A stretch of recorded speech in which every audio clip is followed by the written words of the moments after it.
Hello friends, मैं अंकित जायसवाल आज आपको एक स्ट्रेटेजी बताता हूं कि how to attend RRB PO and clerk maths paper. ठीक है, अभी जो है एग्जाम को बहुत कम समय बचा है। अब आपके पास क्या है, कुछ एक लिमिटेड ऑप्शन है कि एग्जाम को क्रैक कैसे करना है।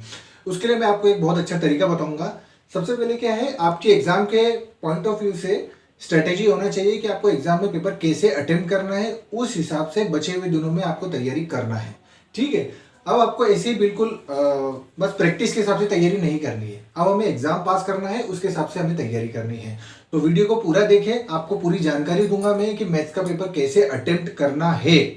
ठीक है, मैथ्स के पेपर के क्वेश्चन को सॉल्व करना हमारा उद्देश्य नहीं है। हमारा उद्देश्य है नौकरी लेना है, अटेम्प्ट करना है, हमें सिर्फ कट ऑफ क्लियर करना है, हमें 80-90 नंबर नहीं लाना है।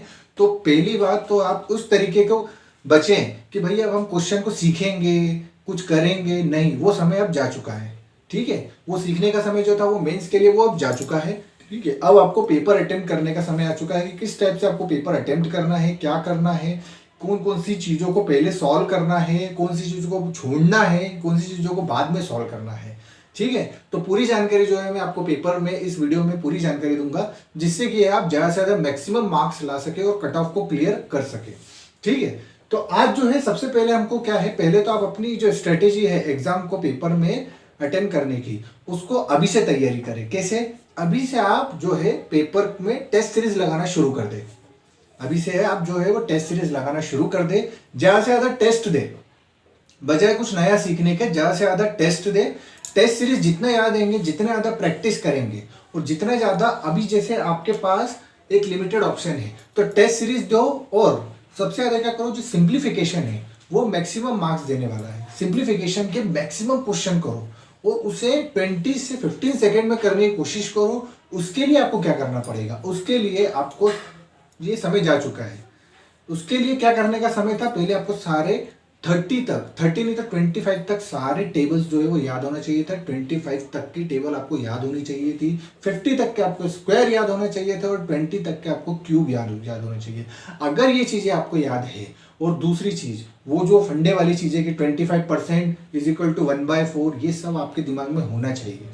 33.33% कितना होता है ये आपको दिमाग में ऑलरेडी होना चाहिए था कि 1/3 होता है। ये सारी चीजें आपको क्या है पहले से, 11.11 क्या होता है, 1/9 होता है, 50% 1/2 होता है, 75% 3/4 होता है। तो ये सारी जो चीजें हैं ये सिंप्लीफिकेशन में जब आती है और जब आप इसको करते हैं, ऑफ को कैसे सॉल्व करना है, ये सारी चीजें आपको अब जो है और स्ट्रॉन्ग करना है, प्रैक्टिस कर करके स्ट्रॉन्ग करना है। उसके बाद जो है सेकेंड जो चीज आती है वो क्वाड्रेटिक इक्वेशन। क्वाड्रेटिक इक्वेशन में भी आपको अब ट्रिक का यूज करना पड़ेगा। क्वाड्रेटिक इक्वेशन में ट्रिक का यूज करना पड़ेगा। जैसे कि मैं एक एग्जांपल के लिए, इसका सॉल्यूशन मुझे पता नहीं है वो क्या होगा, बट मैं एग्जांपल के लिए एक क्वेश्चन ले रहा हूं। 2x² - 4x + 5 is equal to answer is equal to 0। ठीक है, और अब जब मैं इसको सॉल्व करूंगा तो मैं ये जो वाली स्ट्रेटेजी छोड़ दो, इसके दोनों के आंसर जो है वो प्लस में आएंगे। ठीक है, इसके दोनों के आंसर जो है प्लस में आएंगे। और इसके अपोजिट में अगर कोई क्वेश्चन खड़ा हो जाता है माइनस वाला, और जिसके आंसर, जिसके ये जो है ना, ये है, ये चिन्ह अगर आपको यहाँ माइनस दिख रहा है पूरी इक्वेशन में, तो इसके आंसर प्लस में आएंगे। और यहीं पर अगर ये इक्वेशन आ गई 2x² + 4x + 5 is equal to 0। ठीक है, तो इस इक्वेशन में दोनों के आंसर जो है वो माइनस में आएंगे। इस इक्वेशन में दोनों के आंसर माइनस में आएंगे। ठीक है, इस इक्वेशन में दोनों के आंसर क्या आएंगे, माइनस में आएंगे। तो हमारा जो है क्वेश्चन को देखते से क्वेश्चन सॉल्व जाने इसलिए भैया ये वाला जो है, सॉरी यहाँ पर y लिख देते हैं हम, मेरी गलती हो गई, यहाँ पर y लिख देते हैं। तो यहाँ पर हमें एग्जैक्ट आंसर हमारा यही आ जाएगी, x is greater than y। तो हमें सिर्फ ऑप्शन देखना है कि x is greater than y कहाँ लिखा है। ठीक है, ये हो गई हमारी दूसरी चीज कि हमें क्वाड्रेटिक इक्वेशन, सबसे पहले सिंप्लीफिकेशन अटेम्प्ट करना है, उसके बाद क्वाड्रेटिक इक्वेशन अटेम्प्ट करना है। उसके बाद अब केस क्या हो जाता है, कई बार एग्जामिनेशन जो है एक इजी शिफ्ट रहती है और एक मॉडरेट शिफ्ट रहती है और एक टफ शिफ्ट रहती है। ठीक है, तो कभी कभी एग्जामिनर जो होता है वो इजी शिफ्ट में क्वाड्रेटिक इक्वेशन दे देगा सिंप्लीफिकेशन के साथ में, या फिर अप्रोक्सीमेशन आएगा उसके साथ में क्वाड्रेटिक इक्वेशन दे देगा, तो बच्चे जो है वो बहुत खुश हो जाते हैं। अब जो मॉडरेट वाले होते हैं उसमें क्या होता है, सिंप्लीफिकेशन के साथ वो क्या दे देता है, मिसिंग सीरीज। मिसिंग सीरीज की भी जो है वो आपको प्रैक्टिस से ही कमांड बनेगी। जितनी ज़्यादा प्रैक्टिस होगी वैसा आप मिसिंग सीरीज को सॉल्व कर सकते हैं। अब जो टफ शिफ्ट होती है, जिसको टफ शिफ्ट माना जाता है, तो उसमें क्या होता है, आपको सिंप्लीफिकेशन या अप्रोक्सीमेशन दोनों में से एक चीज आएगी। उसके बाद आपको जो है वो क्या दे देता है, रॉन्ग सीरीज। और रॉन्ग सीरीज को करते करते इंसान टाइम वेस्ट कर देता है। और वही जो एग्जामिनर का जो होता है वो मेन मोटो होता है उसको, कि टाइम ज़्यादा से ज़्यादा कंज्यूम होना चाहिए। तो वो जो है वो टफ शिफ्ट का काम होता है।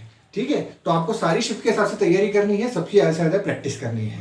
थर्ड जो है आपका डीआई, डीआई पे फोकस करना है। अब सबसे पहले दो प्रकार की डीआई आती है, एक फंसाने वाली डीआई और एक इजी वाली डीआई।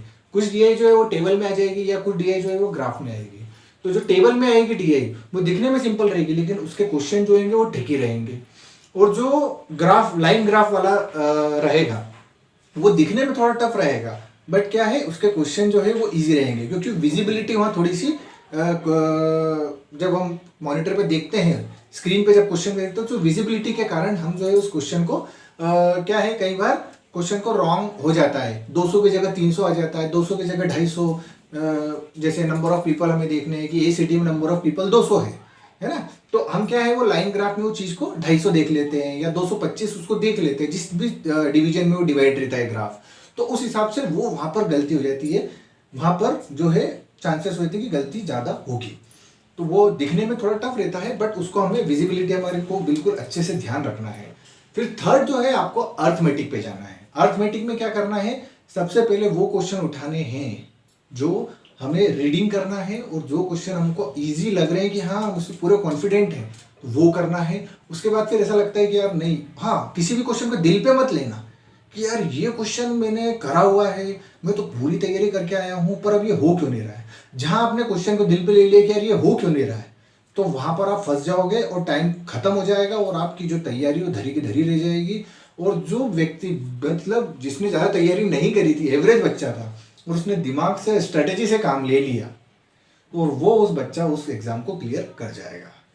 तो आज जो है मैंने आपको इस आरआरबी पीओ और क्लर्क मैथ्स की एग्जाम में पेपर को कैसे अटेम्प्ट करना है पूरी स्ट्रेटेजी समझाई है। ठीक है, और मैं उम्मीद करता हूं कि आप इसी स्ट्रेटेजी के साथ जाएंगे। घबराइएगा मत, बहुत इजी पेपर आता है क्लर्क का। पीओ का थोड़ा सा लेवल हाई हो जाता है, तो उसमें हमको क्या करना है, सिंप्लीफिकेशन, क्वाड्रेटिक इक्वेशन, सीरीज, ये तो अटेम्प्ट करना है, ये सभी करते हैं। 15-20 नंबर का ये तो सभी करते हैं, 20-25 जो भी आएगा नंबर। उसके बाद जो होती है वो डीआई होती है। डीआई पे फोकस करना है, थोड़ा सा घुमावदार क्वेश्चन रहेंगे, तो उसको आपको सॉल्व करना जरूरी है, क्योंकि पीओ में अर्थमेटिक करने का टाइम बहुत कम मिलता है। क्लर्क में मिलेगा, मगर क्लर्क में वही है, आपको आपकी स्पीड देखनी है, और अर्थमेटिक में कौन से क्वेश्चन छोड़ने हैं, कौन से करना है। स्किप करना कभी गलत नहीं होता है, तो आप स्किप करने की आदत डालें। जब टेस्ट सीरीज दे तभी से ये स्ट्रेटेजी फॉलो करें, और स्किप करने की आदत डालें। अगर आपने स्किप करने की आदत नहीं डाली तो क्या होगा, वो आपके लिए भारी पड़ जाएगा, और एग्जाम में आप उसको फेल हो सकते हो। तो आपको पास होना है, आपको एग्जाम क्लियर करना है, ना कि एग्जाम में 90 नंबर लाने या 92 नंबर लाने। सिर्फ हमें कट ऑफ निकालना है, हमें नौकरी चाहिए, हमें कोई स्टार नहीं चाहिए। ठीक है, तो स्टार परफॉर्मेंस आपको देनी है कट ऑफ क्लियर करके, ना कि स्टार बनकर। ओके, तो वीडियो को ज़्यादा से ज़्यादा शेयर करें, चैनल को सब्सक्राइब करें, ताकि मैं और इम्पोर्टेंट स्ट्रैटेजीज या और इम्पोर्टेंट इन्फॉर्मेशन जो है वो आरआरबी पीओ और क्लर्क के लिए आपके सामने लेके आ सकूँ।